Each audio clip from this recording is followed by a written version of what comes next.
आदाब दोस्तों, कैसे हो आप। आज हम इस वीडियो में आपको बताएंगे BAMS यानी कि कंप्लीट जानकारी। BAMS जो डिग्री रहती है, bachelor of Ayurveda medicine and surgery. और अगर हम बात करें इसका जो डिग्री लेवल है वो क्या है, वो अंडर ग्रेजुएट आएगा। कोर्स ड्यूरेशन की अगर बात करें तो कोर्स ड्यूरेशन कितना रहता है इसका, 4.5 साल प्लस 1 साल की इंटर्नशिप। मिनिमम एकेडमिक क्वालिफिकेशन क्या चाहिए इसमें, तो बेसिकली 12th जो बेसिक क्वालिफ़िकेशन है वो हमारा 12th क्वालिफाई विथ PCM यानी कि फ़िज़िक्स केमिस्ट्री बायोलॉजी सब्जेक्ट के साथ में। अगर कोई पर्सन जनरल कैटेगरी से बिलोंग करता है तो उसको फ़िज़िक्स केमिस्ट्री बायोलॉजी यानी कि 50% उसके मार्क्स होना अनिवार्य हैं। और अगर कोई SC ST OBC से बिलोंग करता है तो उसका 40% मार्क्स होना कंपलसरी है। फिर बात करते हैं इसमें एडमिशन किस तरीके से मिलेगा। तो एडमिशन इसमें नीट क्वालिफाई होना बहुत ज़रूरी है। नीट क्वालिफाई और फिर उसके बाद काउंसलिंग में आप अगर आते हैं तब आपको एडमिशन मिल सकता है। फिर हम BAMS की बात करें कि BAMS में एडमिशन लेने के बाद हम पूरे प्रोफेशन को, जो पूरे कोर्स को हम 4 भागों में डिवाइड कर लेते हैं, जिसमें first professional, second professional, third professional, fourth professional. First professional की अगर हम बात करें तो फर्स्ट प्रोफेशनल में हमको जो सब्जेक्ट पढ़ाए जाते हैं, सबसे पहला संस्कृत होता है। संस्कृत जो कि आयुर्वेद की एक बेसिक नींव है। संस्कृत सब्जेक्ट हमें इसलिए ज़रूरी हो जाता है क्योंकि हमें संहिताओं में या बाकी किताबों में जो संस्कृत होता है उसके प्रोनाउंसिएशन को, उसके अर्थ को, उसको अच्छे से समझ में आ जाए, ताकि फर्स्ट ईयर में इस सब्जेक्ट को अच्छे से पढ़ाया जाता है। फिर सेकंड बात करेंगे पदार्थ विज्ञान एवं आयुर्वेद का इतिहास। तो पदार्थ विज्ञान में हमारी सृष्टि के अंदर जो भी प्रमाण हुए हैं, चाहे वो युक्ति है या फिर युक्ति प्रमाण है, प्रत्यक्ष है, अनुमान है, आप्तोपदेश है। और आयुर्वेद का इतिहास इसलिए ज़रूरी हो जाता है क्योंकि ये हमारा जो आयुर्वेद जो ग्रंथ है वो कितना पुराना है और इसमें क्या क्या चीज़ें रहीं और किस किस समय में किन किन आचार्यों ने क्या क्या अपनी भूमिका निभाई, इन सबको पढ़ाया जाएगा। फिर थर्ड सब्जेक्ट की बात करें, अष्टांग हृदय एवं मौलिक सिद्धांत। कुछ ऐसे मौलिक सिद्धांत जिनको हम अपना करके, यानी कि अष्टांग हृदय जैसे कि नाम से हम जानते हैं, अष्टांग यानी कि 8 अंगों का एक कॉम्बिनेशन बनाया और उसके अंदर उसके मौलिक सिद्धांत, जो बेसिकली मौलिक चीज़ें हैं, जो इम्पोर्टेंट चीज़ें हैं, उसको इसमें समझाने की कोशिश की गई है, बताने की कोशिश की गई है। हम इसमें अध्ययन करेंगे इसका। फिर अगला सब्जेक्ट की बात करें, रचना शारीर। रचना शारीर जैसे कि इसको अगर मॉडर्न से कोरिलेट करें तो एनाटॉमी से कर सकते हैं। जैसे बॉडी का जो स्ट्रक्चर है, जो बॉडी के पार्ट हैं, कौन कौन सा बॉडी में कौन कौन सा स्थान है और कुछ पार्ट का किस जगह स्थान है, उसके आसपास का सराउंडिंग एरिया क्या क्या हो सकता है, ये रचना शारीर में हम अच्छे से देखेंगे। और फिर अगला सब्जेक्ट की बात करें, क्रिया शारीर, यानी कि हमारे जो बॉडी के ऑर्गन्स हैं उनका क्या फंक्शन है, हमारे शरीर में क्या काम है उनका, ये हम क्रिया शारीर के अंदर मीन्स फिजियोलॉजी के बारे में हम समझेंगे। फिर इस तरीके से हमारा फर्स्ट प्रोफेशन कंप्लीट हो जाता है। हम चलते हैं सेकंड प्रोफेशन की तरफ। सेकंड प्रोफेशनल में हमको जो सब्जेक्ट पढ़ाए जाते हैं, चरक संहिता पूर्वार्ध, यानी कि चरक संहिता का फर्स्ट पार्ट हम पढ़ेंगे, जिसमें जो आचार्य हैं, आचार्यों ने हम किस तरीके से मानव शरीर की चिकित्सा की और किन किन सिद्धांतों का उसमें वर्णन किया गया है, और इन्हीं सब बेसिक चीज़ों का जो आचार्य द्वारा जो वर्णित है वो संहिताओं में मिल जाता है, जिसमें चरक संहिता पूर्वार्ध में कम्प्लीटली इसी के बारे में बताया गया है। फिर सेकंड सब्जेक्ट की बात करते हैं, द्रव्य गुण। द्रव्य गुण जैसे कि नाम से ज्ञात होता है कि हमारे जो बहुत सारी बीमारियां हैं उनमें हर एक बीमारी के लिए एक स्पेशल मेडिसिन की आवश्यकता होती है। इसी तरीके से हमारे एनवायरनमेंट में, हमारे आसपास में बहुत सारे मेडिसिनल प्लांट्स मौजूद हैं। उन मेडिसिन प्लांट का क्या हमारे शरीर पे यूज है, किस तरीके से हमें इसका प्रयोग करना है, किन किन बीमारियों का हमें करना है, इन सभी का वर्णन, सारे के सारे ड्रग्स का वर्णन जो द्रव्य गुण है उसके अंदर हमें पढ़ाया जाएगा। फिर थर्ड सब्जेक्ट की बात करें, रसशास्त्र एवं भेषज कल्पना। साथ ही साथ में हमने देखा है कुछ धातुएं जैसे स्वर्ण, रजत, ताम्र, नाग, बंग, ये और इसको किस तरीके से प्रयोग में हम दवाई के प्रयोग में हम स्पेसिफिक बीमारियों के लिए हम किस तरीके से हम ला सकते हैं।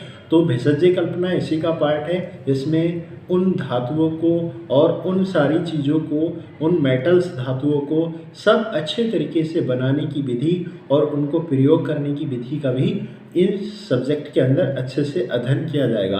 फिर हम अगला सब्जेक्ट की बात करें, रोग विज्ञान एवं विकृति विज्ञान, यानी कि हर एक बीमारी का एक स्पेशल रीज़न होता है, उसका पूर्व रूप भी होता है। यानी कि किसी मानव शरीर में कोई चीज़ अगर कोई बीमारी दिखाई देती है तो उसका पूर्व रूप उपसे संप्राप्ति सब कुछ एक सिस्टम से चलता है। एकदम किसी भी चीज़ का होना स्वाभाविक नहीं है, एक स्टेप बाय स्टेप से चलता है। तो हम किसी बीमारी को उसके जो है लक्षण से, उसके सिम्टम्स से जान सके। इन सारी बीमारियों का, इन सारे सिम्टम्स का जो वर्णन किया गया है वो रोग विज्ञान एवं विकृति विज्ञान में किया गया है। इस तरीके से हमारा सेकंड प्रोफेशन कंप्लीट हो जाता है। फिर हम चलते हैं थर्ड प्रोफेशनल की तरफ। थर्ड प्रोफेशनल में सबसे पहले हम अगत तंत्र की बात करेंगे। अगत तंत्र एवं व्यावहार, आयुर्वेद एवं विधि विधायक। तो अगत तंत्र से हम बात करें, हमारे एटमॉस्फेयर इन्वायरमेंट में हमारे साथ साथ बहुत सारे कीट पतंगे और ऐसे सर्प यानी कि सांप वगैरह, बिच्छू वगैरह, ये सब कुछ रहते हैं।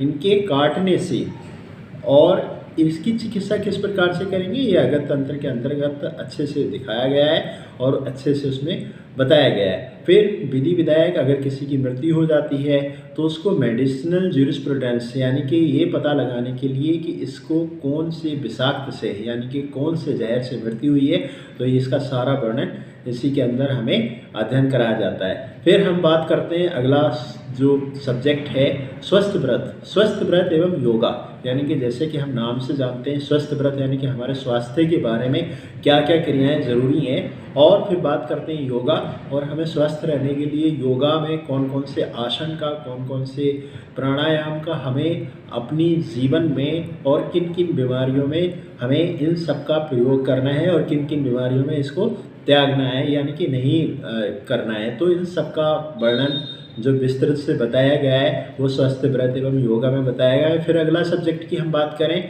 चरक संहिता उत्तरार्ध, यानी कि जो सेकेंड ईयर में हमने पढ़ा चरक संहिता पूर्वार्ध, यानी कि वो चरक संहिता का पहला पार्ट हुआ, और ये चरक संहिता उत्तरार्ध ये चरक संहिता का सेकंड पार्ट हुआ। इसके अंदर जो भी बीमारियां जो हमारे आचार्यों ने देखी उस वक्त में और उनको ऑब्जर्व करके, उनको पहचान करके, उन्हें किस तरीके से मरीज के ऊपर, किस तरीके से रोगियों के ऊपर जो अप्लाई किया गया, वो सारा का सारा वर्णन इस संहिता के अंतर्गत हमें देखने को मिल जाएगा। ये भी हमको अच्छे तरीके से पढ़ाया जाएगा। फिर हम अगला सब्जेक्ट की बात कर लेते हैं, कुमार विरत्या। कुमार विरत्या को हम मॉडर्न से कोगुलेट करें तो हम पीडियाट्रिक्स से कर सकते हैं। तो कुमार विरत्या में जो बच्चे हैं, जो खासकर 15-16 ईयर से नीचे वाले, उनकी किस तरीके से हम चिकित्सा कर सकते हैं और उनके चिकित्सीय योग क्या क्या हैं और किन किन स्पेसिफिक मेडिसिन में किन किन योगों का प्रयोग कर सकते हैं, ये कुमार व्रत के अंतर्गत हम डीप अध्ययन करेंगे।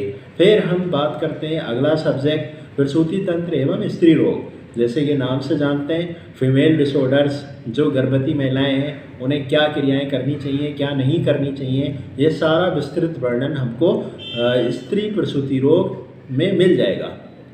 इस तरीके से हमारा थर्ड प्रोफेशन कंप्लीट हो जाता है। फिर हम फोर्थ प्रोफेशन की तरफ जाते हैं। फोर्थ प्रोफेशन में सबसे पहला सब्जेक्ट हमको जो पढ़ने को मिलता है वो काय चिकित्सा मिलता है। काय चिकित्सा बोले तो जनरल मेडिसिन, वो हम कंप्लीट बॉडी यानी कि पूरी हॉल बॉडी का जो भी रिलेटेड जितनी भी डिजीज़ हैं उन सारा का सारा उस काय चिकित्सा के अंतर्गत जो उसके स्पेसिफिक रूप, पूर्व रूप, लक्षण, कहाँ किस जगह कौन सी स्पेशल मेडिसिन्स को हमें अप्लाई करना है और किन किन रोगों में किन किन स्पेशल मेडिसिन्स का प्रयोग करना है, इन सारा का सारा विस्तृत वर्णन हमें काय चिकित्सा के अंतर्गत पढ़ने को मिलता है। फिर हम अगला सब्जेक्ट हम देखेंगे वो है पंचकर्मा। पंचकर्मा जो आयुर्वेद का मूल बोला जाता है, इसके अंदर जैसे कि नाम से ज्ञात होता है 5 ऐसे कर्म जो हमारे शरीर की कंप्लीटली शुद्धि या कह सकते हैं कि हमारी कंप्लीट चिकित्सा के लिए बोला गया है कि हमें जैसे शरीर में हमारे वात, पित्त, कफ या फिर रक्त, इन सभी के दूषित होने से, सभी के डिसबैलेंस होने से इनको बैलेंस करने के लिए एक स्पेशल दोष के लिए एक स्पेशल कर्म करने के लिए बोला गया है। जैसे बमन कफ, अगर किसी का डोमिनेंस है तो उसमें बमन, किसी का पित्त है तो उसमें विरेचन, किसी को अगर बात बढ़ हुआ है तो उसमें बस्ती, और अगर किसी का रक्त ही दूषित है तो उसमें रक्त मोक्षण के लिए हमें बताया गया है। साथ में इसमें 5 कर्मों का जो स्पेशल है वो बमन, विरेचन, बस्ती, नस्से, रक्त मोक्षण। तो नस्से भी हमारे जो ऊर्ध्व शत्रुगत खासकर रोग रहते हैं, जो गर्दन से ऊपर वाले जितने भी हैं, उनमें सब में नस्से का प्रयोग भी हम करा करके शरीर की जो बीमारियां हैं, जो ऊर्ध्व शत्रुगत बीमारियां हैं, उनको हम अच्छे से शांत कर सकते हैं और हमेशा के लिए ठीक कर सकते हैं। ऐसा पंचकर्मा के अंतर्गत हमें पढ़ाया जाता है और हमें इसको करने की क्रियाएं बताई जाती हैं। फिर अगला सब्जेक्ट की बात करें, शल्य तंत्र, जो कि हम इसको कोगुलेट कर सकते हैं, वो सर्जरी से कर सकते हैं। तो सर्जरी के अंदर जो जो प्रोसीजर तरीके बताए गए हैं वो शल्य तंत्र ही इसके अंतर्गत, जो पुराने जो हमारे आचार्य सुश्रुत जी थे उन्होंने किस तरीके से अपनी सर्जरी को अंजाम दिया।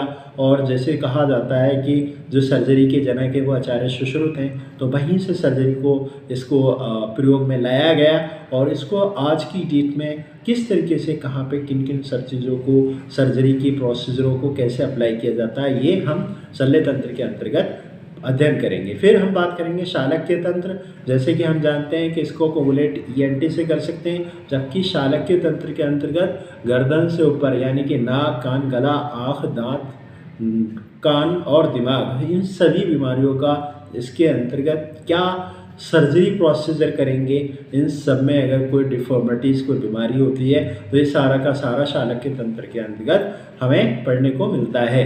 फिर अगला सब्जेक्ट हम बात करें, research methodology and medicine apply.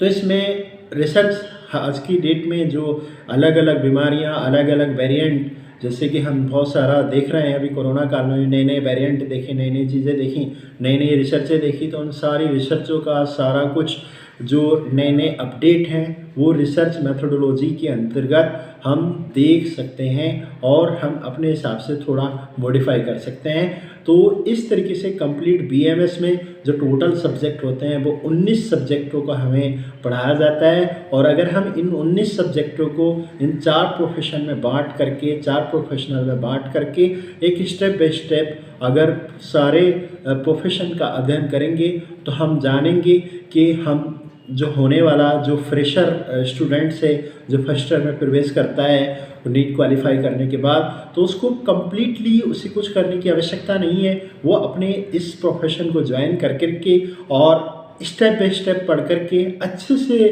उसका अध्ययन करके आप एक अच्छे आयुर्वेदाचार्य, एक अच्छे चिकित्सक का रूप ले लेता है। और उम्मीद करते हैं कि इन सारी चीज़ों को जान करके आपको अच्छा लगा होगा।